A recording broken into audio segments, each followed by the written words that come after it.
அன்புக்குரிய இஸ்லாமிய சகோதர நண்பர்களே, பெரியவர்களே, அல்லாஹ் சுப்ஹானஹு தஆலா இந்த உலகத்தில் யாரையுமே தன்னிறைவு கொண்டவனாக யாரையுமே படைக்கவில்லை. ஒருவரின் பக்கம் தேவையுள்ளவனாகத்தான் அல்லாஹ் படைத்திருக்கின்றான். ஒரு மனிதன் தனி மனிதனாக வாழ்ந்து உலக இன்பங்களை ஒரு போதும் அனுபவிக்க முடியாது. இந்த உலகத்தில் மன நிம்மதி வேண்டும், அமைதி பெற வேண்டும். மனிதன் ஒரு பரிபூர்ணத்துவமான மனிதனாக வாழ வேண்டும் என்று சொன்னால் மனிதனுக்கு வாழ்க்கையில் எத்தனையோ விடயங்கள் தேவைப்படுகிறது. அதில் மிக முக்கியமான ஒன்றுதான் மனிதர்களுக்கு மனிதர்கள் தேவை. ஒரு ஆணாக இருந்தால் ஒரு பெண், ஒரு பெண்ணாக இருந்தால் ஒரு ஆண், கணவன் மனைவி என்ற உறவு. அன்புக்குரிய நண்பர்களே, சகோதரர்களே, இப்படியாக மனிதர்களை மனிதனின் பக்கம் தேவையுள்ளவனாக அல்லாஹ் படைத்து வைத்திருக்கின்றான். ஸல்லல்லாஹு அலைஹி வஸல்லம் மிக தெளிவாக சொன்னார்கள், அல் முஃமினு லில் முஃமினி கல் புன்யானி யஷுத்து பஅதுஹு பஅதா. ஒவ்வொரு மனிதனும் ஒரு தனி கற்களை போன்றவர்கள். ஒரு கல்லினால் மட்டும் ஒரு கட்டிடம் கட்ட முடியாது. ஒரு கட்டிடம் கட்டுவதாக இருந்தால் பல கற்கள் தேவைப்படும்.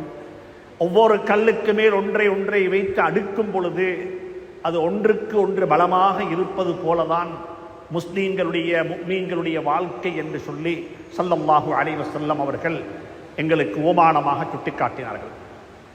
ஹஜ்ரத் இப்ராஹிம் அலைஹிஸ்ஸலாத்து வஸ்ஸலாம் அவர்கள் தந்த குடும்பத்தை கொண்டு போய் அந்த பாலைவனத்தில் விட்டு வந்தார்கள். விட்டு வரும் பொழுது ஹஜ்ரத் இப்ராஹிம் அலைஹிஸ்ஸலாத்து வஸ்ஸலாம் ஒரு வாப்பா, அவர்களுக்கு மனதில் பல வகையான கவலைகள் இருந்துச்சு. அந்த ஒவ்வொரு கவலையையும் நினைத்து துஆ செய்தார்கள். அதை பற்றி பேசுவதற்குரிய ஹுத்பாவல்ல. 4 வகையான கவலைகள், 4 வகையான துஆக்கள். பாதுகாப்புக்காக வேண்டி இப்ராஹிம் அலைஹிஸ்ஸலாம் துஆ கேட்டார்கள்.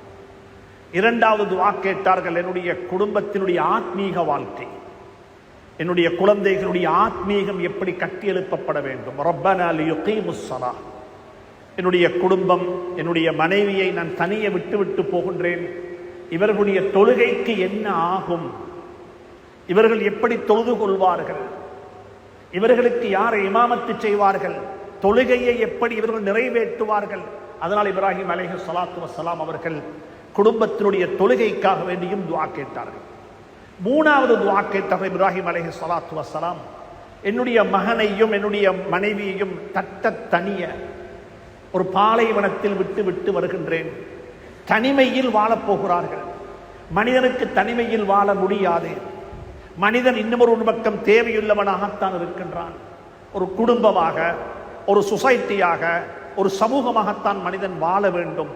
எனவே துஆ கேட்டார்கள், வஜ்அல் அஃபிதத்தம் மினன் நாஸி தஹ்வி இலைஹிம். யா அல்லாஹ், என்னுடைய குடும்பம், என்னுடைய மகன், என்னுடைய குழந்தை, மனைவி தனியே இருக்கிறார்கள். அவர்களுடைய தனிமையை நீ போக்கி வைப்பாயாக. 4வது துஆ கேட்டவர் இப்ராஹிம் அலைஹிஸ்ஸலாத்து வஸ்ஸலாம், யா அல்லாஹ், அவர்களை விட்டு வந்திருக்கின்றேன். ஏதோ 2-3 நாட்களுக்கு சாப்பிடுவதற்கான ஏற்பாடு இருக்கிறது. அவர்களுடைய வயிற்று பசியை போக்குவதற்கு தேவையான உணவு ஏற்பாட்டை நீ செய்து வைத்து விடுவாயாக. வர்ஸுக்ஹும் மினஸ் ஸமராத்தி ரிஸ்கல் லஹும், அவர்களுக்கு பல வர்க்கத்தையும் உணவாக கொடுப்பாயாக என்று சொல்லி இப்ராஹிம் அலைஹிஸ்ஸலாத்து வஸ்ஸலாம் 4 துஆ கேட்டார்கள். ஒவ்வொரு தகப்பனும் குழந்தைகளை பற்றி பேசும் பொழுது, குழந்தைகளை பற்றி கதைக்கும் பொழுது இந்த 4 விடயத்துக்குள்ளதான் கதைப்பார்கள். பாதுகாப்பான ஒரு சூழலை உருவாக்க வேண்டும். நாங்கள் ஒரு கேள்வி கேட்க வேண்டும், எங்களுடைய ஊர், எங்களுடைய குழந்தைகளுக்கு ஒரு பாதுகாப்பான சூழலா? ஈமானுக்கு பாதுகாப்பு இருக்கிறதா? எங்களுடைய ஊருடைய அஹ்லாக்கு, பண்பாட்டுக்கு பாதுகாப்பு இருக்கிறதா? உடைமைகளுக்கு பாதுகாப்பு இருக்கிறதா? இங்கு இருக்கக்கூடிய சிறார்களுடைய பழக்க வழக்கங்களுக்கு பாதுகாப்பு இருக்கிறதா? சுப்ஹானல்லாஹ். ரப்பி ஜஅல் ஹாதல் பலத ஆமினன். பாதுகாப்பான ஊரு.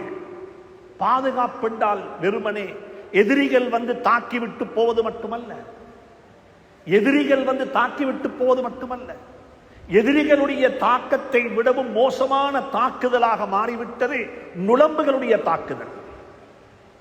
நுளம்பினால் அவதிப்படக்கூடியவர்கள், நோய்வாய்ப்பட்டு வாடக்கூடியவர்களுடைய தாக்கம் சுப்ஹானல்லாஹ். ரப்பி ஜஅல் ஹாதல் பலத ஆமினன். இந்த ஊர் ஒரு ஆரோக்கியமான ஊரு. நாங்க என்ன சொல்ல வேண்டும் தெரியுமா? எங்களுடைய ஊர்ல அல்ஹம்துலில்லாஹ் கடந்த 5 வருஷமாக டயபெட்டிக் பேஷண்ட்ஸ் யாரும் இங்க இல்ல. எல்லாரும் ஹெல்த்தியா இருக்கிறாங்க. இது ஒரு பாதுகாக்கப்பட்ட ஊரு, நோயை விட்டும் பாதுகாக்கப்பட்ட ஊரு. என்னோட ஊர்ல அல்ஹம்துலில்லாஹ், எங்களோட ஊருக்கு வாங்க, எங்களோட பள்ளிக்கு வந்து பாருங்க, எந்த ஒரு மனிதரும் யாருமே, இது குறையாக சொல்லவில்லை, யதார்த்தத்தை சொல்லுகின்றேன். ஒரு 10 வருடங்களுக்கு முன்னால, 15 வருடங்களுக்கு முன்னால பள்ளிவாசல்களுக்குள்ள பயான் செய்யக்கூடியவர் கூட கியாஸ்ல, புட்டுவத்தில, கதிரையில உட்கார்ந்து பயான் செய்வது கூடுமா கூடாதா என்றெல்லாம் பேசப்பட்ட இந்த நாட்டில் இன்றைக்கு கதிரையில உட்கார்ந்து தொழக்கூடிய வாலிபர்களும் வந்து விட்டார்கள். எங்களுடைய சமூகத்தினுடைய தேக ஆரோக்கியம் கேள்விக்குறியாக இருக்கிறது. தேக ஆரோக்கியம் கேள்விக்குறியாக இருக்கிறது. எனவே அன்புக்குரிய நண்பர்களே, சகோதரர்களே, தனிமை, இப்ராஹிம் அலைஹிஸ்ஸலாம் கேட்ட துஆக்கள் தனிய படிக்க வேண்டும். அல்லாஹ் சுப்ஹானஹு வ தஆலா நம் அனைவருக்கும் அந்த விளக்கத்தை நசீபாக்குவானாக. தனிமையில் குடும்பம் வாழக்கூடாது. நாங்கள் ஒருவரின் பக்கம் தேவையுள்ளவனாகத்தான் அல்லாஹ் படைத்திருக்கிறார். இதை பற்றி பேசும் பொழுது குர்ஆன் சொல்லுகிறது, சையதுனா ஆதம் அலைஹிஸ்ஸலாத்து வஸ்ஸலாம் அவர்களை எந்த நாளில் அல்லாஹ் படைத்தானோ அதே நாளில் அடுத்தபடியாக அவர்களில் இருந்து ஹவ்வாவையும் அல்லாஹ் படைத்து விட்டான். ஏனென்றால் இப்ராஹிம் ஆதம் அலைஹிஸ்ஸலாத்துக்கு தனிய வாழ முடியாது. தனி மனித வாழ்வை பற்றி இஸ்லாம் பேசியதே கிடையாது. மனிதனுடைய வாழ்க்கையை அல்லாஹ் பேசும் பொழுது குடும்பத்திலிருந்து தான் ஆரம்பிக்கின்றான், குடும்பமாக வைத்து ஆரம்பிக்கின்றான். கொஞ்சம் யோசித்து பாருங்கள், உங்களுடைய குடும்ப வாழ்க்கை எங்கே இருக்கிறது? ஆரோக்கியமான குடும்ப வாழ்க்கையில் நாங்கள் இருக்கிறோமா? ஃபேமிலி சேஃப்டி நெட், என்னுடைய குடும்ப வாழ்க்கையினுடைய பாதுகாப்பு எந்த அளவுக்கு உத்தரவாதப்படுத்தப்பட்டிருக்கிறது? நிக்காஹ் செய்து திருமணம் முடித்து விட்டு வலிமா சாப்பிட்டு விட்டு வந்து 3 மாதங்களுக்கு பிறகு கூட ஒருவரை பார்த்து கேட்க முடியாத கட்டத்தில் வாழுகிறோம். உங்களுடைய மகனும் மருமகளும் நல்லா இருக்கிறாங்களான்னு கேட்கறதுக்கு கூட பயமாக இருக்கிறது. என்ன பிரச்சனையோ தெரியாது, என்ன சிக்கலோ தெரியாது. அன்புக்குரிய நண்பர்களே, சகோதரர்களே, குடும்ப வாழ்க்கையை பாதுகாத்துக் கொள்வது, இதுக்கு என்ன செய்ய வேண்டும்? குடும்ப வாழ்க்கை என்றால் என்ன? சுவர்க்கத்துக்கு இப்ராஹிம் அலைஹிஸ்ஸலாத்து வஸ்ஸலாம் அவர்கள் போனார்கள். சுவர்க்கத்துக்கு ஹஜ்ரத் ஆதம் அலைஹிஸ்ஸலாத்து வஸ்ஸலாம் அவர்கள் போனார்கள். அங்கே வசித்தார்கள். தனி மனிதனாக வாழவில்லை. நன்றாக புரிந்து கொள்ளுங்கள். தனி மனிதனாக போய் சுவர்க்கத்தில் ஆதம் அலைஹிஸ்ஸலாம் வாழ இல்லை. ஆதம் அலைஹிஸ்ஸலாத்தை அல்லாஹ் படைத்தான். மலக்குமார்களுக்கு சொன்னான் சுஜூது செய்யும்படியாக. அனைவரும் சுஜூது செய்தார்கள், சிரம் சாய்த்தார்கள். அதற்கு பிறகு அல்லாஹ் சுப்ஹானஹு வ தஆலா ஆதம் அலைஹிஸ்ஸலாத்து வஸ்ஸலாம் அவர்களை மலக்குமார்களுக்கு முன்னால் உயர்த்தினான், கண்ணியப்படுத்தினான், சங்கைப்படுத்தினான். நாங்கள் எல்லாம் குர்ஆனினூடாக படித்த பாடங்கள். அதற்கு பிறகு அல்லாஹ் சுப்ஹானஹு வ தஆலா 2 பேருக்கு என்ன தெரியுமா புத்திமதி சொன்னான்? அல்லாஹ்வுடைய முதலாவது புத்திமதி, இந்த விடயத்தை கவனத்தில் கொள்ளுங்கள். இது குர்ஆன் பேசக்கூடிய வார்த்தைகள், குர்ஆனுடைய தத்துவங்கள். குர்ஆன் முதலாவது ஆதம் அலைஹிஸ்ஸலாத்துக்கு என்ன தெரியுமா அல்லாஹ் சொன்னான்? நீங்க 2 பேரும் சுவர்க்கத்துக்குள்ள போய்த்து வாழுங்கோ என்று சொல்லல. நீங்க 2 பேரும் சுவர்க்கத்துக்குள்ள போய்த்து வாழுங்கோன்னு சொல்லல. ஆனா அடுத்த அடியில சொல்லுகின்றான், நீங்க 2 பேரும் சுவர்க்கத்துக்குள்ள போய் நல்ல எவைகள் எல்லாம் சாப்பிட வேண்டும், பருக வேண்டும், குடிக்க வேண்டும் என்று ஆசைப்படுகிறீர்களோ வகுலா மின்ஹா ரகதன் ஹைஸு ஷிஅ்துமா, நீங்க விரும்பின பிரகாரம், எதுவுமே தடை இல்லை, எல்லாம் ஹலால். உங்களுக்கு ஹலாலாக்கப்பட்டவைகள் ஏராளம் இருக்கிறது. அனைத்தையும் சாப்பிடலாம், பருகலாம், குடிக்கலாம், எதுவுமே தடை கிடையாது. நீங்க 2 பேரும் வாழ்க்கையை என்ஜாய் பண்ணுங்க என்று சொல்றதுக்கு முன்னால் அல்லாஹ் சொல்லுகிறான், நீங்க 2 பேரும் சுவர்க்கத்தில் பெய்த்து வாழுங்கோன்னு சொல்லல. அல்லாஹ் என்ன தெரியுமா சொல்லுகிறான்? நீங்களும் கொஞ்சம் குர்ஆனை எடுத்து குறைஞ்சபட்சம் தர்ஜுமத்துல் குர்ஆனிலேயாவது அர்த்தத்தை படிங்க. அர்த்தத்தை படிங்க. குர்ஆன் இதைத்தான் பேசுது. குர்ஆன் சொல்லுது, உஸ்குன் அன்த வ ஸௌஜுகல் ஜன்னah. உஸ்குனா, நீங்க ரெண்டு பேரும் சுவர்க்கத்துக்குள்ள போங்கன்னு சொல்லி இருக்கலாம் அல்லாஹ்வுக்கு. அல்லாஹ் அப்படி சொல்லல. அல்லாஹ் சொல்லுகிறான் உஸ்குன். நபியே ஆதமை பார்த்து அல்லாஹ் சொல்லுகிறான், நீங்க சுவர்க்கத்தில் போய்த்து வாழுங்கோ, உங்களோட மனைவியையும் கூட்டிக் கொண்டு போங்க. மனைவி உங்களுடைய நிர்வாகத்தின் கீழே தான் இருக்க வேண்டும், நீங்க தான் தலைவராக இருக்க வேண்டும். இதுதான் முதல் கட்டளை. மனித சமூகத்துக்கு அல்லாஹ்வினால் விடப்பட்ட முதல் கட்டளை இந்த கட்டளை தான். மனைவியிட வீட்டுக்கு கணவன் போறதல்ல, கணவனுடன் மனைவி போக வேண்டும். மனித கோடிகளுக்கு அல்லாஹ் முதலாவது சொன்ன புத்திமதி உஸ்குன் அன்த வ ஸௌஜுகல் ஜன்னah. சூரத்துல் பக்ராவை பிரட்டுங்கள், சூரத்துல் ஆராவை பிரட்டுங்கள், சூரத்துல் மரியமை பிரட்டுங்கள், தாஹாவை பிரட்டுங்கள். சுப்ஹானல்லாஹ், எல்லா இடத்திலையும் கிடைக்கும் உங்களுக்கு இது. நீங்க ரெண்டு பேரும் சுவர்க்கத்தில் போய்த்து வாழுங்கோ என்று அல்லாஹ் சொல்லாமல் அல்லாஹ் எப்படி தெரியுமா சொல்லுகிறான்? உஸ்குன் அன்த வ ஸௌஜுகல் ஜன்னah. ஆதமே, நீங்க சுவர்க்கத்துக்குள்ள போங்கோ, நீங்க போகக்குள்ள வ ஸௌஜுக், உங்களுடைய மனைவியையும் அழைத்துக் கொண்டு போங்க, மனைவியுடன் சேர்ந்து போங்க. அல்லாஹ் வித்தியாசப்படுத்துகிறான். தலைமைத்துவம், பொறுப்பு, லீடர்ஷிப் இது யார்கிட்ட இருக்க வேண்டும்? இது கணவன்கிட்ட இருக்க வேண்டும். கணவன்கிட்ட அது இருக்கணும் என்றால் கணவனுடைய கஸ்டடியில தான் மனைவி இருக்க வேண்டும். அன்புக்குரிய நண்பர்களே, சகோதரர்களே, அல்லாஹ்வுடைய கட்டளைகளை மூணாக பார்ப்போம். நீங்கள் எல்லாம் படித்த இன்டலெக்சுவல்ஸ், அதனால் உங்களுடன் கொஞ்சம் விரிவாக பேசுகின்றேன். அல்லாஹ்வுடைய கட்டளைகள்ல மூணு இருக்கிறது. ஒன்று இருக்குது, கட்டளையை சொன்னதும் அல்லாஹ், அதை எப்படி நடைமுறைப்படுத்த வேண்டும் என்பதை சொன்னதும் அல்லாஹ். கட்டளையும் அல்லாஹ்வுடைய புறத்திலிருந்து, அதை எப்படி நடைமுறைப்படுத்த வேண்டும் என்பதும் அல்லாஹ் தான் சொன்னான். வேறு யாருக்கும் அதுல கையடிக்கிறதுக்கு அல்லாஹ் அனுமதி அளிக்க இல்லை. உதாரணமாக, ஒருவர் மௌத்தாகிவிட்டால் அனந்தர சொத்து பங்கு வைக்கப்பட வேண்டும். இந்த நாட்டில் ஒரு கலாச்சாரம் இருக்கிறது. பெரிய புள்ளைக்கு, சின்ன புள்ளைக்கு, பொம்பளை பிள்ளைகளுக்கு இப்படி என்று சொல்லி, வாப்பவை பார்த்து கொண்ட பிள்ளை என்று சொல்லி எல்லாம் நாங்களாக ஒரு கலாச்சாரத்தை உருவாக்கி கொண்டிருக்கின்றோம். ஜாஹிலியா காலத்து கலாச்சாரம் மாதிரி.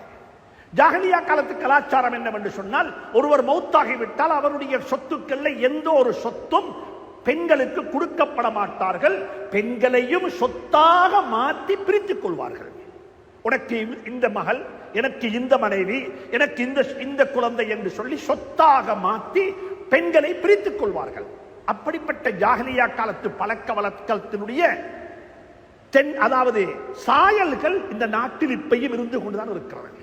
அன்புக்குரிய நண்பர்களே, சகோதரர்களே, அனந்தர சொத்தை பொறுத்தவரையில் அல்லாஹ் என்ன தெரியுமா சொல்லுகிறான்? நீங்க ஒருவர் மௌத்தானா அவருடைய சொத்து எப்படி பங்கு வைக்கப்பட வேண்டும் என்பது மட்டுமல்ல, சட்டத்தை சொல்லிவிட்டு முழு சட்டத்தையும், ஒருவர் மௌத்தானா அவனுடைய சொத்து எப்படி பங்கு வைக்கப்பட வேண்டும், வீடு யாருக்கு, மிக திட்ட தெளிவாக சொல்லிவிட்டான். அதுல நீங்க அந்த மதுஹபு, இந்த ஜமாஅத்து, இந்த கொள்கை எதுக்குமே இடம்பாடு கிடையாது. ஒருவர் மௌத்தானால் சொத்து இப்படித்தான் பங்கு வைக்கப்பட வேண்டும். இப்ப நான் கேட்கிறேன், நாங்க புகுந்ததே மனைவியிட வீட்டுள்ளுக்கு, நாங்க வாழ்றது அவட வீட்டுள்ளுக்கு, நாங்க பிறந்த வீட்டுல யாரோ ஒருத்தர் வாழ்ந்து கொண்டிருக்கிறாரு. அனந்தர சொத்து பங்கு வைப்பது என்பது எப்படி சாத்தியப்படும்? ஒவ்வொருவரும் யோசிக்க வேண்டும். ஒவ்வொருவரும் யோசிக்க வேண்டும். என்னுடைய வீடு, என்னுடைய பராமரிப்பில் தான் என்னுடைய மனைவி வாழுகிறாள். நான் தான் வீடு கட்டி கொடுத்திருக்கின்றேன். என்னுடைய வீட்டில தான் நாங்கள் குடும்ப வாழ்க்கையை ஆரம்பித்திருக்கின்றோம். இது என்னுடைய வாப்பட வீடு அல்ல, இது ஏண்ட வீடு. ஆதம் அலைஹிஸ்ஸலாத்துக்கு அல்லாஹ் அப்படித்தான் சொன்னான். உஸ்குன், ஆதமே, நீங்களும் மனைவியும் வைத்து சுவர்க்கத்தில் வாழுங்கோன்னு சொல்லல, நீங்க சுவர்க்கத்துக்கு போங்கோ, உங்களோட மனைவியை கூட்டிக் கொண்டு. ஏன் காரணம் என்றால், தலைமைத்துவம் என்பது உங்களோட கையில் இருக்கணும். இரண்டாவது சில கட்டளைகள் இருக்கிறது. கட்டளை அல்லாஹ்வின் புறத்திலிருந்து வந்திருக்கும். கட்டளை அல்லாஹ்வுடைய கட்டளை. அதை எப்படி நடைமுறைப்படுத்த வேண்டும் அதை நீங்க யார்கிட்ட கேட்டுக்கோங்க? சர்தாரே ஆலம், தாஜுல் மதீனா முஹம்மதுர் ரசூலுல்லாஹி ஸல்லல்லாஹு அலைஹி வஸல்லம் அவர்களிடத்தில் கேட்டுக்கோங்க. தொழுங்கோ. எப்படி தொழணும்? சல்லு கமா ரஅய்துமூனி உஸல்லி. ஹஜ் செய்யுங்கோ. ஹுது அன்னி மனாசிகக்கும். ஹஜ் நான் எப்படி செஞ்சேனோ நீங்க அப்படி ஹஜ் செய்யுங்கோ. அல்லாஹ் சொல்றான் வலில்லாஹி அலன் நாஸி ஹஜ்ஜுல் பைத். ஹஜ் எப்படி செய்யணும்? நபியை பார்த்துக்கோங்க. வஅகீமுஸ் ஸலாஹ். நீங்க தொழுங்கோ. எப்படி தொழணும்? நபி தொழுது போல தொழுங்கோ. நோம்பு பிடிக்கணும். எப்படி பிடிக்கணும்? நபி ஸல்லல்லாஹு அலைஹி வஸல்லம் நோம்பு பிடிக்கிறதுக்கு சொல்லி தந்த முறைகள் இருக்கிறது. அந்த முறையில நோம்பு பிடித்துக் கொள்ளுங்கோ. குர்பானி கொடுக்கணுமா? லை யனாலல்லாஹு லுஹூமுஹா வலா திமாஉஹா வலாக்கின் யனாலுஹு தக்வா மின்கும். குர்பானியை பத்தியும் குர்ஆன் சொல்லுது. ஃபஸல்லி லிரப்பிக வன்ஹர். ஹஜ் பெருநாளுடைய தொழுகையை தொழுது விட்டு நீங்க குர்பான் கொடுத்துருங்கோன்னு சொன்னாங்க. அல்லாஹ் சொல்லுகிறான். ஆனா குர்பானி எப்படி கொடுக்கணும்? யார் கொடுக்கணும்? குர்பான் கொடுக்க முந்தி அந்த பிராணியை எப்படி மதிக்க வேண்டும், பாதுகாக்க வேண்டும்? அந்த பிராணியினால் சூழல் மாசுபடாமல் எப்படி பாதுகாத்துக் கொள்ள வேண்டும்? 10 நாளைக்கு முன்னால கொண்டு வந்து கட்டின மாடு, கொண்டு வந்து கட்டின பிராணிகள் எப்படிப்பட்ட சூழலை மாசுபடுத்தி விட்டு போகும்? அதுக்கு நாங்க என்ன செய்ய வேண்டும்? இவைகள் எல்லாம் ஹஜ்ரத் ரசூலுல்லாஹி ஸல்லல்லாஹு அலைஹி வஸல்லம் வாழ்க்கையிலிருந்து படிக்க வேண்டிய பாடங்கள். சட்டத்தை சொன்னது அல்லாஹ், நடைமுறைப்படுத்துவதற்கான அனுகூலங்களை முறைகளை சொல்லி தந்தது அல்லாஹ் சொன்னா. நீங்க நபியினுடைய வாழ்க்கையில பார்த்துக்கோங்க. மூணாவது ஒன்று இருக்கிறது. சட்டத்தை அல்லாஹ் சொன்னான். ஆனா அல்லாஹ் சுப்ஹானஹு வ தஆலா சொல்லிவிட்டு உங்களோட ஊர்ல, உங்களோட கலாச்சாரத்துல, உங்களோட பழக்க வழக்கத்துல, உங்களோட ஊர்ல என்ன செய்யறாங்களோ நீங்க அப்படி அதை செஞ்சுக்கோங்க. சாப்பிடுங்கோண்டு மார்க்கம் சொல்லிச்சுது. ஹலாலா சாப்பிடணும், ஹெல்தியா சாப்பிடணும். எதை சாப்பிடணும்? உங்களோட ஊர்ல என்ன இருக்குது? உங்களோட ஊர்ல ஒட்டகரச்சி இல்லையா, மாட்டரச்சா இருக்குது, நீங்க அதை சாப்பிடுங்க. நபி ஸல்லல்லாஹு அலைஹி வஸல்லம் அவர்கள் எந்தெந்த ஊர்ல என்னென்ன மக்கள் எதை உடுத்தார்களோ அந்த உடுப்பை உடுத்துக்கோங்க. நான் உடுத்தது ஏந்த ஊர்ல எங்கட கிளைமேட்டுக்கு, எங்கட கலாச்சாரத்துக்கு ஏற்ற மாதிரி உடுத்திருக்கின்றேன். உங்களோட ஊருக்கு நீங்க இப்படி உடுத்துக்கோங்க. சுப்ஹானல்லாஹ். அல்லாஹ்வுடைய நபி எங்களுக்கு ஒரு அழகான வழிகாட்டினாங்க. கலாச்சாரத்தையும் பேணிக்கோங்கோ, சட்டத்தையும் பேணிக்கோங்கோ. அல்லாஹ்வுடைய கட்டளைகள் 3. அதுல ஒன்றுதான் அல்லாஹ் சொல்லி, அல்லாவே சொல்லி தந்தான். இதை நடைமுறைப்படுத்துவதற்கு நீங்க யார்கிட்டையும் கேட்டு போக கூடாது. நான் சொன்னதை மட்டும் செய்யுங்க. உதாரணமாக அனந்தர சொத்து பிரிக்கிறது. 2வது சொல்லலாம் மஹரமியத்தானவர்கள். ஒருவருக்கு எத்தனை பெண்கள் மஹரம், ஒருவருக்கு ஒரு பெண்ணுக்கு எத்தனை ஆண்கள் மஹரம், இதை சொன்னது யாரு? இது அல்லாஹ்வே சொல்லிவிட்டான். ஹுர்ரிமத் அலைக்கும் உம்மஹாத்துக்கும் வபனாத்துக்கும் வஅம்மாத்துக்கும் வகாலாத்துக்கும். உங்களோட வாழ்க்கையில் உங்களுக்கு மஹரமான பெண்கள் யாரு, மஹரம் இல்லாத பெண்கள் யாரு, குடும்ப பெண்கள் யாரு? சில பெண்கள் இருப்பாங்க குடும்பத்து பெண்கள், ஆனா அவங்க மஹரம் இல்ல.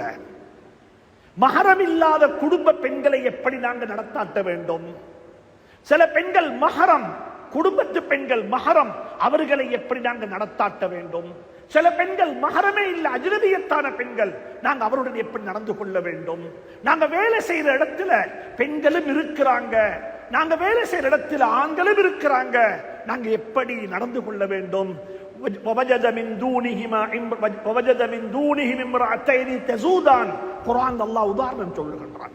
ஆண்களும் பெண்களும் ஒன்றல்ல, வேலை செய்யக்கூடிய இடத்தில் ஆணும் பெண்ணும் இருக்கிறாங்களா, நாங்க எப்படி நடந்து கொள்ள வேண்டும்? அதற்குரிய முறையையும் குர்ஆன் சொல்லி தந்திருக்கிறது.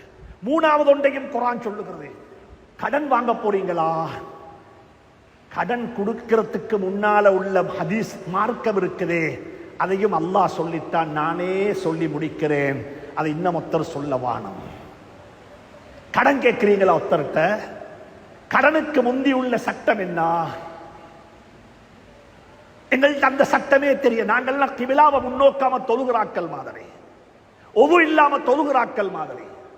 கடன் கொடுக்கிறதுக்கு முன்னால உள்ள கட்டளைகளை கொஞ்சம் குர்ஆன் எடுத்து படிங்கோ. கடன் கொடுக்க முந்தி என்ன செய்யணும்? உங்கள்கிட்ட ஒருத்தர் வந்து 1 கோடி 10 லட்சம் 50 லட்சம் காசு கேட்டாரு, நீங்க எப்படி நடந்து கொள்ள வேண்டும். இது நபி ஸல்லல்லாஹு அலைஹி வஸல்லம் சொல்லித்தர இல்ல, இது அல்லாஹ்வே நேரடியாக சொல்றான் குர்ஆன்ல. ஏண்டா அங்கத்தான் மக்கள் சண்டை பிடிப்பாங்க, அங்கத்தான் மக்கள் பிணங்கிக் கொள்வாங்க, அங்கத்தான் மக்கள் ஒருத்தர் திண்டு கொள்வாங்க. அல்லாஹ் சுப்ஹானஹு வ தஆலா அதுக்கு விருப்பம் இல்ல. அல்லாஹ்வே சொல்லித்தான், அதை நானே சொல்றேன். குர்ஆனில் இருக்கக்கூடிய 6666 ஆயத்துல ஆக பெரிய நீளமான ஆயத்து கடன் வாங்கக்குள்ள எப்படி கடன் வாங்கணும், கடன் கொடுக்கக்குள்ள எப்படி கடன் கொடுக்கணும். அது சொந்த நானா தம்பிக்கு கொடுத்த கடனாக இருந்தாலும் சரி, கணவன் மனைவிக்கு கொடுத்த கடனாக இருந்தாலும் சரி, மனைவி கணவனுக்கு கொடுத்த கடனாக இருந்தாலும் சரி, கடன் வாங்கக்குள் என்ன செய்யணும். அன்புக்குரிய நண்பர்களே, சகோதரர்களே, அந்த அடிப்படையில தான் குர்ஆன் 4வது ஒன்று சொல்லி இருக்கின்றா, அதுதான் குடும்ப வாழ்க்கை. குடும்பத்தில் எப்படி வாழணும், குடும்ப வாழ்க்கை எப்படி அமைச்சுக் கொள்ளணும். இது கல்யாணம் முடிச்சோம் டிவோர்ஸ் பண்ணிட்டோம் என்றதல்ல, கல்யாணம் முடிச்சோம் விவாகரத்து செஞ்சிட்டோம் என்றதல்ல. நாங்க எல்லாரும் துவா கேட்கிற காசாவுல பலஸ்தீன்ல இருக்கக்கூடிய அனாதைகள் குழந்தைகளுக்கு அல்லாஹ் இரக்கம் காட்டுவாயாக என்று துவா கேட்கிறோம். அந்த துவாக்கள் அல்லாஹ் பொருந்திக் கொள்வானாக. அதை விடவும் வருத்தத்தோட சொல்லுகிறேன், அந்த அனாதைகளுக்கு ஒரு தைரியம் இருக்கிறது. என்ன தைரியம் தெரியுமா? எங்களோட உம்மா வாப்பா 2 பேரும் சுவர்க்கத்தில் வாழ்றாங்க. நாங்க மௌத்தானா சுவர்க்கத்தில் போய்த்து நாங்க 2 பேரையும் சந்திப்போம். வாப்பக்கும் உம்மக்கும் கிடைச்ச ஷஹாதத் எனக்கு கிடைக்க மாட்டாதா என்று வீரம் பேசக்கூடிய குழந்தைகள் பலஸ்தீனத்துடைய குழந்தைகள். ஆனா எங்களோட ஊர்ல உம்மாம் வாப்பாம் டிவோர்ஸ் ஆகி மன உளைச்சலோட பதட்டத்தோடையும் டென்ஷனோடையும் எங்கட வாப்பா பேரண்ட்ஸ் மீட்டுக்கு வரமாட்டாரா, எங்கட வாப்பா எங்கன்னு கேட்டா நான் என்ன சொல்றது. பெருநாள் அன்றைக்கு வாப்பா ஒரு ரூட்ல உம்மா ஒரு ரூட்ல, இந்த இப்படிப்பட்ட வீடுகள்ல இப்படிப்பட்ட குடும்பத்தில் இருக்கக்கூடிய அந்த சின்ன பிள்ளைகளுடைய உள்ளத்தில் வரக்கூடிய அந்த ஏக்கத்துக்கு யார் பதில் சொல்லுவது? அதுக்கு யார் குரு தோதுறது? அதுக்கு யார் துவா கேட்கிறது? அன்புக்குரிய நண்பர்களே, சகோதரர்களே, குடும்ப வாழ்க்கையை பாதுகாத்துக் கொள்ளுங்கள், குடும்ப வாழ்க்கையை பாதுகாத்துக் கொள்ளுங்கள். இதுக்கு என்ன செய்யணும்?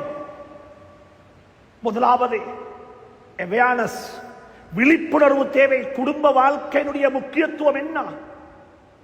குடும்பம் என்றா என்ன? கணவனுடைய பொறுப்பு, ஒரு ஆணுடைய பொறுப்பு, ஒரு மனைவியினுடைய பொறுப்பு. அல்லாஹ் சுப்ஹானஹு வ தஆலா முதலாவது சொல்லிட்டான் ஆதம் அலைஹிஸ்ஸலாத்துக்கு, நீங்க தான் லீடர், நீங்க பேய்த்து வாழுங்கோ, உங்களோட மனைவியை கூட்டிக் கொண்டு பேய்த்து வாழுங்கோ. ஆனா உள்ளுக்கு பேய்த்து நீங்க 2 பேரும் ஈக்குவலாக என்ஜாய் பண்ணுங்க, ஈக்குவலாக, எந்த வித்தியாசமும் இல்லை. கணவனுக்கு கீழே மனைவி வாழ்றா, மனைவி இருக்கிறா கணவனுக்கு கீழே என்று சொல்லி உங்களுக்கு ட்ரீட்மெண்ட்ல வித்தியாசம் கிடையாது. நீங்க சுவர்க்கத்துக்குள்ள போறதுல கணவனுடைய பராமரிப்புல மனைவி போனா உள்ளுக்கு போய்த்து 2 பேரும் நல்லா வாழுங்க, என்ஜாய் பண்ணுங்க, உங்களுக்கு எல்லாம் ஹலால். அல்லாஹ் எல்லாத்தையும் ஹலாலாக்கி விட்டு அல்லாஹ் ஒன்றை மட்டும் ஹராமாக்கினான். அதையும் அல்லாஹ் சொன்னான், வலா தக்ரபா ஹாதிஹி ஸஜரா, இந்த மரத்தின் பக்கமாக மட்டும் நெருங்க வேண்டாம். அவ்வளவுதான், இந்த மரத்தின் பக்கமாக மட்டும் நெருங்க வேண்டாம். இந்த மரம் என்பது ஆதம் அலைஹிஸ்ஸலாத்துக்கு ஒரு மரமாக இருந்தாலும் எங்களுக்கு ஒரு வியாபாரியை பொறுத்த வரையில அவருக்கு அந்த மரம் என்ன தெரியுமா? வட்டி. வியாபாரிக்கு மரம் வட்டி. ஒரு வாலிபருக்கு இருக்கக்கூடிய அந்த மரம் என்ன தெரியுமா? ஒரு பெண், ஒரு சகோதரி. அந்தந்த காலத்தில் அந்தந்த நேரத்தில் என்னென்ன பாவத்தின் பக்கமாக நாங்க சோதிக்கப்படுறோமோ, நாங்க பீடிக்கப்படுறோமோ, அந்த பாவம் தான் அந்த மரம். ஆதம் அலைஹிஸ்ஸலாத்துக்கு அல்லாஹ் சொன்னான், இந்த மரத்தின் பக்கமாக மட்டும் நீங்க நெருங்க வேண்டாம், சாப்பிட வேண்டாம் என்று சொல்லல, சாப்பிட வேண்டாம் என்று சொல்லல. அல்லாஹ் சாப்பிட வானம் என்று தான் சொன்னான். ஆனால் எப்படி தெரியுமா சொல்றான்? தயவு செஞ்சு இந்த மரத்தின் பக்கமாக மட்டும் நெருங்கி விடவும் வேண்டாம். ஏன்னா கிட்ட போனா நீங்க பேய்த்திடுவீங்க, நீங்க தூர இருந்தா அது உங்களுக்கு பாதுகாப்பு. எனவே அன்புக்குரிய நண்பர்களே, சகோதரர்களே, பெரியவர்களே, வாழ்க்கையில அல்லாஹ் சுப்ஹானஹு தஆலா குடும்ப வாழ்க்கையை பற்றி ஏராளம் கதைத்திருக்கிறான். அல்லாஹ் இப்படி சொல்லுகிறான், அழகா சொல்றான். அல்லாஹ் சுப்ஹானஹு தஆலா சொல்றான், அத்தலாக்கு மர்ரதான். அவளுக்கு 2 ஆப்ஷன் இருக்குது. 2 தலாக்கு சொல்லிட்டு உங்களோட மனைவி உங்களுக்கு மீட்டிக்கொள்ளேலும். ஆனா அது நினைச்சோன்னே செல்றது அல்ல. இன்றைக்கு கல்யாணம் முடிச்சேன், ரூமுக்கு போனேன், எனக்கு வானம் என்று சொல்றதல்ல. சாப்பாடு சமைக்கிறதுக்கு கருவேப்பிலையும் ரம்பையும் போட்டு சமைச்சாங்க, கொண்டு டேபிள்ல வச்சதுக்கு பிறகு அதை யாரும் தின்றதில்லை, சப்பி வீசுறதல்ல கல்யாணம் என்றது. திருமணம் என்பது, திருமணத்தை பத்தி அல்லாஹ் என்ன தெரியுமா சொல்றான்? கண்ணியமான சங்கையான உலமாக்கள்கிட்ட போய் இதை கேளுங்கோ, இதை கொஞ்சம் சொல்லித்தாங்க ஹசரத், குர்ஆன்ல இப்படியும் இருக்குதான்னு கேளுங்கோ. அல்லாஹ் சுப்ஹானஹு தஆலா சொல்றான் என்ன தெரியுமா? நபிமார்களுக்கு நான் இந்த வேதத்தை கொடுத்தேன். குர்ஆன், ஜபூர், தௌராத், இன்ஜீல் இவைகளை நபிமார்களுக்கு நாங்க கொடுத்தோம். கொடுக்கும் பொழுது சும்மா கொடுக்க இல்லை. கொடுக்கும் பொழுது நாங்க சும்மா கொடுக்க இல்லை. இந்த மதரசாக்கள்ல ஷஹாதா கொடுக்கிறது போல நாங்க இதை கொடுத்தோம் கையில. இதை கொடுக்கக்குள்ள சும்மா கொடுக்க இல்லை. நான் எல்லாருக்கும் சொல்றேன், உங்களோட மதரசாவில் அவங்களுக்கு தந்த ஷஹாதா இருக்கு தானே உலமாக்களே, அதை கொஞ்சம் வாசித்து பாருங்க, அதுல என்ன இருக்குன்னு சொன்னேன். அதுல என்ன இருக்குது? அதுல எப்படிப்பட்ட வசியத்தெல்லாம் இருக்குது? அதுல எதை கொண்டு எங்களோட உஸ்தாதுமார்கள் எங்களுக்கு வசியத்தை செஞ்சிருக்கிறாங்க, எங்களுக்கு என்ன வேலை செய்ய சொன்னாங்க, நாங்க என்ன செய்யணும், அதில் எல்லாம் தெட்ட தெளிவாக எல்லா ஷஹாதாவிலையும் எல்லா சர்டிபிகேட்லையும் அது எழுதி வைக்கப்பட்டிருக்கிறது. அந்த சில உலமாக்கள் வீடுகள்ல ராம் பண்ணி வச்சிருப்பாங்க என்று அது ஞாபகப்படுத்தும் எங்களோட பொறுப்பை அல்லாஹ் சுப்ஹானஹு தஆலா நபிமார்களுக்கு இந்த வேதத்தை கையில கொடுக்கும் பொழுது சும்மா கொடுக்க இல்ல. அல்லாஹ் சொல்றான், வஅഖذனா மின்ஹும் மீசாகன் கலீலா. சும்மா கொடுக்க இல்ல, கையில கொடுக்கக்குள்ள ஒரு உடன்படிக்கை செய்து கொண்டோம், ஒரு சத்திய பிரமாணம் செய்து கொண்டோம், ஒரு ஸ்ட்ராங்கான ஒரு எக்ரிமெண்ட்டுக்கு வந்தோம். இதுல உள்ள செய்திகள் எதையுமே மறைக்க மாட்டோம், இதில் உள்ள செய்திகள் எதையுமே குறைக்க மாட்டோம், இருக்கிறபடி அப்படியே மக்களுக்கு சொல்லுவோம் என்ற சத்திய பிரமாணத்தை செய்து கொண்டுதான் நாங்கள் இந்த வேதத்தை கொடுத்தோம் நபிமார்களுக்கு என்று அல்லாஹ் குர்ஆன்ல சொல்றான். நபிமார்களுக்கு வேதத்தை கொடுக்கும் பொழுது என்ன எக்ரிமெண்ட் செய்யறதுக்கு அல்ல எந்த வார்த்தையை கையாண்டானோ அதே வார்த்தையைத்தான் நானும் நீங்களும் பள்ளிவாசல்ல இருந்து கொண்டு கல்யாண ஹால்ல இருந்து கொண்டு ஏண்ட மகளை உங்களுக்கு நான் நிக்காஹ் செஞ்சு தந்துட்டேன், நீங்களும் கிளிப்புள்ள மாதிரி ஒன்றும் தெரியாம கபில்து நிக்காஹா அவர் சொல்லி தந்தத்தை நீங்க சொல்றீங்க தானே. அல்லாஹ் சுப்ஹானஹு தஆலா அதற்கும் சொல்றான், மீசாகன் கலீலா, மீசாகன் கலீலா وكيف تأخذونه وقد أفضى بعضكم إلى بعض وأخذنا منكم ميثاقا غليظا. நபிமார்களுக்கு வேதத்தை கொடுக்கும் பொழுது என்ன எக்ரிமெண்ட் அல்லாஹ் என்ன உத்தரவாதத்தை எடுத்தாரோ அதே உத்தரவாதத்தை தான் எங்கட ஈஜாபு கபூல்லையும் அல்லாஹ் சொல்றான். கொஞ்சம் யோசிங்க பார்ப்போம் பெற்றோர்களே, எங்கட பிள்ளைக்கு நாங்க சொல்லி கொடுத்தோமா? வாலிபர்களே, இது எங்களுக்கு தெரியுமா? எதுக்கு கல்யாணம் முடிச்சோனா? வாழ்றதுக்கு. எப்படி வாழணும்? சந்தோஷமா வாழணும். சுவர்க்கத்துடைய வாழ்க்கை கிடைக்கும் உலகத்திலையும் குடும்பம் நல்லதாக அமைந்தால், குடும்பம் என்றா முன்ன பின்ன இருக்கத்தான் செய்யும், அப் அண்ட் டவுன்ஸ் இருக்கத்தான் செய்யும். குடும்பத்தில் பெண்களுக்கு எப்பயுமே அவட கை மேல் இருக்கும். உங்களோட வீடு, உங்களோட செலவு, உங்களோட பராமரிப்பு எல்லாம் உங்களோட அவட வீட்லேருந்து ஒன்றுமே கொண்டு வர இல்லை, சும்மத்தான் வந்தா. ஆனா அப்பேம் அந்த பெண் உங்களை ஆளுவா, அப்பேம் அந்த பெண்ணுக்கு லீடர்ஷிப் இருக்கும், உங்களை கண்ட்ரோல் பண்ற பவர் அல்லாஹ் அவட கையில கொடுத்திருக்கிறான். இதுக்கு நான் 2 ஹதீஸ மட்டும் சொல்லி முடிக்கிறேன். ஒரு நாள் ஹஜ்ரத் அபூபக்கர் சித்திக் ரலியல்லாஹு தஆலா அன்ஹு தண்ட மகளை பார்க்க போறாங்க. தண்ட மகள் யாரு? ஹஜ்ரத் ஆயிஷா சித்திகா ரலியல்லாஹு தஆலா அன்ஹா, நபிகளாருடைய மனைவி. நபி ஸல்லல்லாஹு அலைஹி வஸல்லம் அவர்களுக்கும் ஆயிஷாவுக்கும் இடையில வயசு வித்தியாசம் கிட்டத்தட்ட 40 வருஷம், பெரிய வயசு. அன்புக்குரிய நண்பர்களே, சகோதரர்களே, ஒரு நாள் போறாங்க அபூபக்கர் சித்திக் ரலியல்லாஹு தஆலா அன்ஹு. வீட்டுக்கு போயிட்டு பார்த்தா வீட்டுள்ளுக்கு மனைவி ஆயிஷா சித்திகா ரலியல்லாஹு தஆலா அன்ஹா தந்த கணவர் முஹம்மது ஸல்லல்லாஹு அலைஹி வஸல்லம் அவர்களுக்கு முன்னால சத்தத்தை உயர்த்தி பேசிக் கொண்டிருக்கிறார். பெரிய சத்தம், பெரிய சத்தம். அலா அராக்கி தர்ஃபஈன சௌதகி அலா ரசூலில்லாஹி ஸல்லல்லாஹு அலைஹி வஸல்லம். இந்த காட்சியை கண்டதுமே அபூபக்கர் சித்திக் ரலியல்லாஹு தஆலா அன்ஹுக்கு பொறுக்க இல்லை. இந்த குர்ஆன் சொல்லுது, லா தர்ஃபஉ அஸ்வாத்தக்கும் ஃபௌக ஸௌத்தின் நபி. அல்லாஹ்வுடைய நபிக்கு முன்னால யாரும் சத்தத்தை உயர்த்தி பேசக்கூடாது, சத்தத்தை அடக்கி வாசிக்கணும். ரவுதா ஷரீஃபிலே அது எழுதப்பட்டிருக்கு இன்றைக்கு. ஆனா வீட்டுக்குள்ள போறாங்க அபூபக்கர் சித்திக் ரலியல்லாஹு தஆலா அன்ஹு. அவங்களோட மகள் ஆயிஷா தந்த கணவனுக்கு முன்னால சத்தத்தை உயர்த்தி பேசிக் கொண்டிருக்கிறா. இந்த நேரத்தில் ஆயிஷா சித்திக் ரலியல்லாஹு தஆலா அன்ஹாவுடைய முகத்துல சீரண்டு பாஞ்சாங்க அபூபக்கர் அடிக்கிறதுக்கு, கோபத்துல ஆத்திரம் வந்துச்சு. இந்த அளவுக்கு அதமில்லாமல் நடக்கிறீங்களான்னு சொல்லி உடனே ஹஜ்ரத் ஸல்லல்லாஹு அலைஹி வஸல்லம் முன்னுக்கு பாஞ்சி தடுத்துட்டாங்க. இதை நீங்க விட்டுடும், இதை நான் பார்த்துக் கொள்றேன். இது என்ற குடும்ப வாழ்க்கை, இது என்ற குடும்ப வாழ்க்கை, இது என்ற மனைவி, இதுல நீங்க தலை போட வாதம், நீ விட்டுடுங்க, நான் பார்த்துக் கொள்றேன். அப்ப அபூபக்கர் சித்திக் ரலியல்லாஹு தஆலா ஒன்றும் செய்யலாம். அவங்க திரும்பி போனாங்க.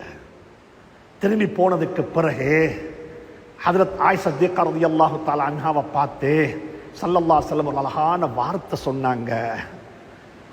நான் உன்னை பாதுகாத்து இல்லைண்டா இன்னைக்கு நல்லா செம்மையா பட்டிருக்கும். இதுதான் குடும்ப வாழ்க்கை, இதுதான் குடும்ப வாழ்க்கை. وَكَيْفَ رَأَيْتِ أَنْ كَنْتُكِ عَلَى الرَّجُلِ. வாப்பாண்டு சொல்லவும் இல்லை, அந்த மனுஷன் நல்லா சாத்து இருப்பார், உனக்கு நல்ல 2 சாத்து, நான் மட்டும் இல்லைண்டா நான் தான் பாதுகாத்தேன். குடும்ப வாழ்க்கை என்றா கணவனுக்கு முன்னால மனைவி கொஞ்சம் சத்தம் போட்டுத்தான் பேசுவா. இது ஆயிஷாட வீட்டுக்குள்ள நபி இருக்கல்ல, நபியோட வீட்டுக்குள்ள ஆயிஷா சித்திகா ரலியல்லாஹு தஆலா அன்ஹா இருக்கிறாங்க. சரி, முடிஞ்சிட்டது. கொஞ்ச நாள் போனதுக்கு பிறகு மீண்டும் ஒரு நாள் அபூபக்கர் சித்திக் ரலியல்லாஹு தஆலா அன்ஹு வீட்டுக்கு வராங்க மகளை பார்க்கறதுக்கு. அங்க வந்து பார்த்தா 2 பேரும் சிரிச்சு கொண்டிருக்கிறாங்க. மருமகனும் மகளும் சிரிச்சு கொண்டிருக்கிறாங்க, 2 பேரும் சந்தோஷமாக இருக்கிறாங்க. அப்ப என்ன தெரியுமா சொன்னாங்க ஹஜ்ரத் அபூபக்கர் சித்திக் ரலியல்லாஹு தஆலா அன்ஹு, அத்கிலானி ஃபீ சில்மிகுமா கமா அத்கல்துமானி ஃபீ ஹர்பிகுமா. சென்ற முறை வந்தேன், உங்களோட யுத்தத்தில் என்ன பங்காளியாக நீங்க மாத்திக்கொண்டது போல உங்களோட சந்தோஷத்திலையும் என்ன பங்காளியாக மாத்திக்கொள்ளுங்களேன். ஏன் உங்களோட சந்தோஷத்தில் நான் பங்காளியாக வரக்கூடாதா? ஸல்லல்லாஹு அலைஹி வஸல்லம் மாமாவை பார்த்து சொன்னாங்க, கது ஃபஅல்னா கது ஃபஅல்னா, எங்களோட சந்தோஷத்துல நீங்களும் பங்காளி தான், வாங்க மாமா, வாங்க வாங்கன்னு கூப்பிட்டாரு. குடும்ப வாழ்க்கையை கொஞ்சம் விளங்குங்க. இன்னொரு ஹதீஸ சொல்றேன். ஹதீஸ் இல்லாம சலஃபுடைய கருத்துக்கள் சொல்றதுக்கு ஏராளம் இருக்குது. நான் அதை சொல்லாம ஹதீஸ மட்டும் சொல்றேன். இன்னொரு முறை ஹஜ்ரத் ரசூலுல்லாஹி ஸல்லல்லாஹு அலைஹி வஸல்லம் ஹஜ்ரத் அபூபக்கர், ஹஜ்ரத் ஆயிஷா சித்திகா ரலியல்லாஹு தஆலா அன்ஹாவுக்கு இடையில ஒரு சண்டை, குடும்ப சண்டை, குடும்ப பிரச்சனை. யா அய்யுஹன் நபியு லிமா துஹர்ரிமு மா அஹல்லல்லாஹு லக் கத் சமிஅ அல்லாஹு கௌலல்லதி துஜாதிலுக ஃபீ ஸௌஜிஹா. குர்ஆன்ல கணவன் மனைவியினுடைய வரலாறுகள் ஏராளம் இருக்கிறது. கணவன் மனைவி என்றா இப்படித்தான் இருப்பாங்க. ضرب الله مثلا للذين كفروا امرأة نوح وامرأة لوط وضرب الله مثلا للذين آمنوا امرأة فرعون ومريم ابنة عمران التي أحسنت فرجها. سبحان الله. குடும்ப வாழ்க்கையை பத்தி குர்ஆன் கதைத்திருக்கிறது, குடும்ப வாழ்க்கையை பத்தி குர்ஆன் பேசி இருக்கிறது. இப்போ ஒரு நாள் ஹஜ்ரத் அபூபக்கர் ஹஜ்ரத் ரசூலுல்லாஹி ஸல்லல்லாஹு அலைஹி வஸல்லம் ஹஜ்ரத் ஆயிஷாவுக்கும் இடையில கொஞ்சம் மனக்கசப்பு, ஒரு வாக்குவாதம்.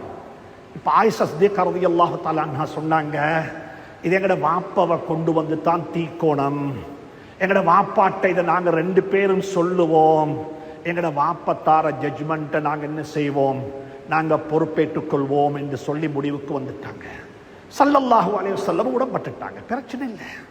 உனக்கு நான் சொல்றத ஏற்றுக்கொள்ள இயலாட்டி உங்களோட வாப்பாவை வர சொல்லுங்க, வாப்பா சொல்றத நாங்க கேட்டுக்கொள்வோம், பிரச்சனையே கிடையாது. இது என்ற குடும்ப வாழ்க்கை, இதை வெளியில போட்டு சீரழிக்கிறதல்ல, இதை நான் பாதுகாத்து போகணும். அப்ப அபூபக்கர் சித்திக் ரலியல்லாஹு தஆலா அன்ஹு வந்துட்டாங்க. வந்தோடனே கேட்டாங்க ஸல்லல்லாஹு அலைஹி வஸல்லம் ஆயிஷாவை பார்த்து, ஆயிஷா நீங்க பேசுறீங்களா முதலாவது, நான் முதலாவது பேசவான்னு கேட்டாங்க. சுப்ஹானல்லாஹ். எங்களுடைய நபி சர்தார் ஆலம் ஸல்லல்லாஹு அலைஹி வஸல்லம் அழகான எக்ஸாம்பிள். துகல்லிமீனி அவ் உகல்லிம், நீங்க பேசுறீங்களா நான் பேசவான்னு கேட்டாங்க. அப்ப சொன்னாங்க ஆயிஷா சித்திக் ரலியல்லாஹு தஆலா அன்ஹா, சுப்ஹானல்லாஹ் சுப்ஹானல்லாஹ். என்ன தெரியுமா சொன்னா ஆயிஷா சித்திக் ரலியல்லாஹு தஆலா அன்ஹா, பல் ததகல்லம் அன்த, நபியே நீங்க பேசுங்க, ஆனா உண்மையத்தான் சொல்லணும். நீங்க பேசுங்க, ஆனா உண்மையத்தான் சொல்லணும். கொஞ்சம் யோசிங்க பார்ப்போம். பொய் சொல்லுவாரா? பொய் சொல்ல இயலுமா? இந்த வார்த்தையை கேட்டதுதான் தாமதம். அபூபக்கர் சித்திக் ரலியல்லாஹு தஆலா அன்ஹு சீருண்டு எழும்பினாங்க. 2 அடியை போட்டுட்டாங்க. 2 அடியை போட்டாங்க. இவர் பேசுறதுல உனக்கு சந்தேகமா? இவர் சொல்றதுல உனக்கு ஆச்சரியம், உனக்கு சந்தேகமா? நீ அப்புறம் சுப்ஹானல்லாஹ், ஒரு வாப்பட ரோல் இது. மகளை கல்யாணம் முடிச்சு கொடுத்தாச்சு, மகளோட வாப்பட ரோல் இது. வாயால ரத்தம் கொட்டுது. இப்ப உடனே பேய்த்து ஸல்லல்லாஹு அலைஹி வஸல்லம், யா அதியத நஃப்ஸிஹா அவ யகூலு கைரல் ஹக், அடி ஓண்ட ஆத்மாவுடைய விரோதி நீ உனக்கு விரோதம் செஞ்சு கொண்டு இவர் உண்மையை தவிர வேறொன்று சொல்லுவாரா என்று சொல்லி 2 அடியை போட்டுட்டு வாயால ரத்தம் கொட்டுது. ஸல்லல்லாஹு அலைஹி வஸல்லம் அந்த தண்ட மனைவியை பக்கத்தில் எடுத்து தண்ட முதுகுக்கு பின்னால வச்சுக்கொண்டு தான் ஒரு கேடயமாக மாறிட்டாங்க. அபூபக்கருடைய கோபத்துக்கு முன்னால எல்லாம் முடிச்சுட்டு போகக்குள்ள சொன்னாங்க அபூபக்கரை பார்த்து, மாமா நான் உங்களை இதுக்கு கூப்பிட இல்லை, அடிச்சு ரத்தம் கொட்டதுக்கு இங்க கூப்பிட இல்லை, சமாதானம் செஞ்சு வைக்கத்தான் கூப்பிட்டேன். இவங்க தானே பெண்கள், பெண்களுடன் பெண்மையாகத்தானே நடந்து கொள்ள வேண்டும். சுப்ஹானல்லாஹ். நான் அன்பாக சொல்றேன், இந்த சமூகத்துக்கு ஹதரத் ரசூலுல்லாஹி ஸல்லல்லாஹு அலைஹி குடும்ப வாழ்க்கையை கொஞ்சம் படிச்சு கொடுங்க. என்ன அழகான வாழ்க்கை. அஸா ரப்புஹு இன் தல்லககுன்ன அன் யுப்திலஹு அஸ்வாஜன் கைரன் மின்குன்ன முஸ்லிமாத்தின் முஃமினாத்தின் கானிதாத்தின் தாயிபாத்தின் ஆபிதாத்தின் சாயிஹாத்தின் ஸய்யிபாத்தின் சுப்ஹானல்லாஹ். குர்ஆன் விரிவாக தெளிவாக அழகாக பேசினதுதான் குடும்ப வாழ்க்கை. நீங்க பத்ர் யுத்தத்துக்கு போகணுமா? இதை கொஞ்சம் கருத்திடுங்க. பத்ர் யுத்தம் தான் நடந்து கொண்டிருக்குது. உங்களோட மனைவி நோய்வாய்ப்பட்டிருக்கிறா, உங்களோட மனைவியோட நீங்க இருக்கிறதா? பத்ர் யுத்தத்துக்கு போறதான்னு கேட்டா ஸல்லல்லாஹு அலைஹி வஸல்லம் சொல்லிட்டாங்க, உனக்கு பத்ர் யுத்தம் இப்ப தேவையில்லை, உன்னோட குடும்பத்தை பராமரிக்கிறது தான் உனக்கு பத்ர் யுத்தம். தன்னுடைய மகள் நோய்வாய்ப்பட்டிருக்கிறார். ஹஜ்ரத் உஸ்மான் ரலியல்லாஹு தஆலா அன்ஹு 3வது கலீஃபா. பத்ர் சஹாபாக்களுடைய பட்டியல்ல பேர்ல அவருடைய பேர் இருக்க மாட்டாது. ஏண்டா அவருக்கு நபி அல்லாஹ்வுடைய நபி சொல்லிட்டாங்க, நீங்க பத்ருக்கு போறதை விடவும் உங்களோட மனைவியினுடைய நோயில நீங்க பங்காளியாக இருப்பது அது உங்களுக்கு சிறந்தது, நீங்க அதை செய்யுங்கோ என்று சொல்லி.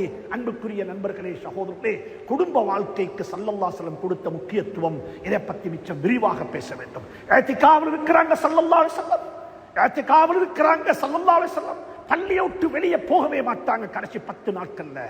புகாரில ஹதீஸ் வந்திருக்குது, நபியினுடைய மனைவிமார்கள் எல்லாரும் நபி ஸல்லல்லாஹு அலைஹி வஸல்லம் பள்ளிக்கு இஅ்திகாஃபுக்கு போய்ட்டா எல்லாரும் தந்த வீடுகளுக்கு போய்த்திடுவாங்க.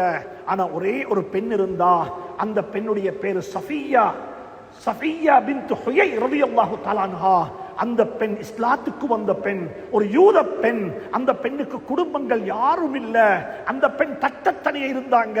ஸல்லல்லாஹு அலைஹி வஸல்லம், நான் இஅ்திகாஃபுக்கு போறேன் 10 நாளைக்கு, நீ வீட்டை பூட்டி கொண்டு வீட்டுக்குள்ள 10 நாளைக்கு இருந்துன்னு சொல்லாம என்ன தெரியுமா சொன்னாங்க ஸல்லல்லாஹு அலைஹி வஸல்லம், இந்த இஅ்திகாஃபை எனக்கு கம்ப்ரமைஸ் பண்ண ஏலா, நீ ஒரு வேலை செய், ராவுக்கு என்ன பார்க்கறதுக்கு பள்ளிக்கு வா, நான் உன்னோட கொஞ்சம் நேரம் கழிக்கிறேன், கதைச்சு கொண்டிருப்பேன், பேசிக் கொண்டிருப்பேன். அதுக்கு பிறகு லா தஸ்தஅஜிலி ஃபஇன்னி அஸ்தௌதிஉக இலல் பைத். இஅ்திகாஃப்ல இருக்கிற நபி தண்ட மனைவியை கொண்டு போய் விடுறதுக்கு பள்ளிக்கு வெளியே போய் வீடு வரைக்கும் போய் தண்ட மனைவியை விட்டு வந்தாங்க. இதுதான் எங்களுடைய நபி ஸல்லல்லாஹு அலைஹி வஸல்லம் குடும்பத்துக்கு கொடுத்த மரியாதை. எனவே அன்புக்குரிய நண்பர்களே, சகோதரர்களே, கண்ணியமான சங்கையான நிர்வாகத்தில் கேட்டுக்கொள்கிறேன், உலமாக்கத்தில் கேட்கிறேன். இந்த நாட்டில் செய்யப்பட வேண்டிய மிக முக்கியமான பணி என்ன தெரியுமா? குடும்ப வாழ்க்கையை பற்றி உள்ள விழிப்புணர்வு, குடும்ப வாழ்க்கையினுடைய முக்கியத்துவம், ஏன் நிக்காஹ் செய்ய வேண்டும், திருமணம் முடித்தா என்னுடைய பொறுப்பென்ன, ஆண்களுடைய பொறுப்பென்ன, கடமைகள் என்ன, இவைகளை பற்றி வழங்கப்படுத்துங்கள். காலத்தின் தேவையாக இருந்து கொண்டிருக்கிறது. குடும்பங்கள் ஆட்டம் காணுமென்றால் நல்ல பரம்பரைகள் பிறக்க மாட்டாது, நல்ல சந்ததிகளை காண முடியாது, நல்ல ஆரோக்கியமான மனித குலத்தை காண முடியாது. இதை இந்த நாடு இப்பொழுது தேவைப்பட்டுக் கொண்டிருக்கக்கூடிய ஒரு புரோகிராமாக, ஒரு அவேர்னஸாக இருந்து கொண்டிருக்கிறது. அல்லாஹ் சுப்ஹானஹு வ தஆலா அதற்குரிய ஆரோக்கியமான வாழ்க்கையை நம் அனைவருக்கும் தந்தருள்வானாக. யா அல்லாஹ், எந்தெந்த குடும்பங்களில் எல்லாம் குடும்ப பிரச்சனைகளும் சிக்கல்களும் இருக்கிறதோ அந்த குடும்பங்களுக்கெல்லாம் அமைதியை நசீபாக்குவாயாக யா அல்லாஹ், ஆரோக்கியமான வாழ்வை நசீபாக்குவாக யா அல்லாஹ், பாதுகாப்பான வாழ்வை நசீபாக்குவாக யா அல்லாஹ், குடும்பங்களுடைய தனிமையை போக்கி வைப்பாக யா அல்லாஹ், ஆத்மீக வாழ்க்கையை பாதுகாத்தருள்வாயாக யா அல்லாஹ். எங்களுடைய துஆக்களை ஏற்றுக்கொள்வாயாக. வ ஆகிரு தஅவானா அனில் ஹம்துலில்லாஹி ரப்பில் ஆலமீன்.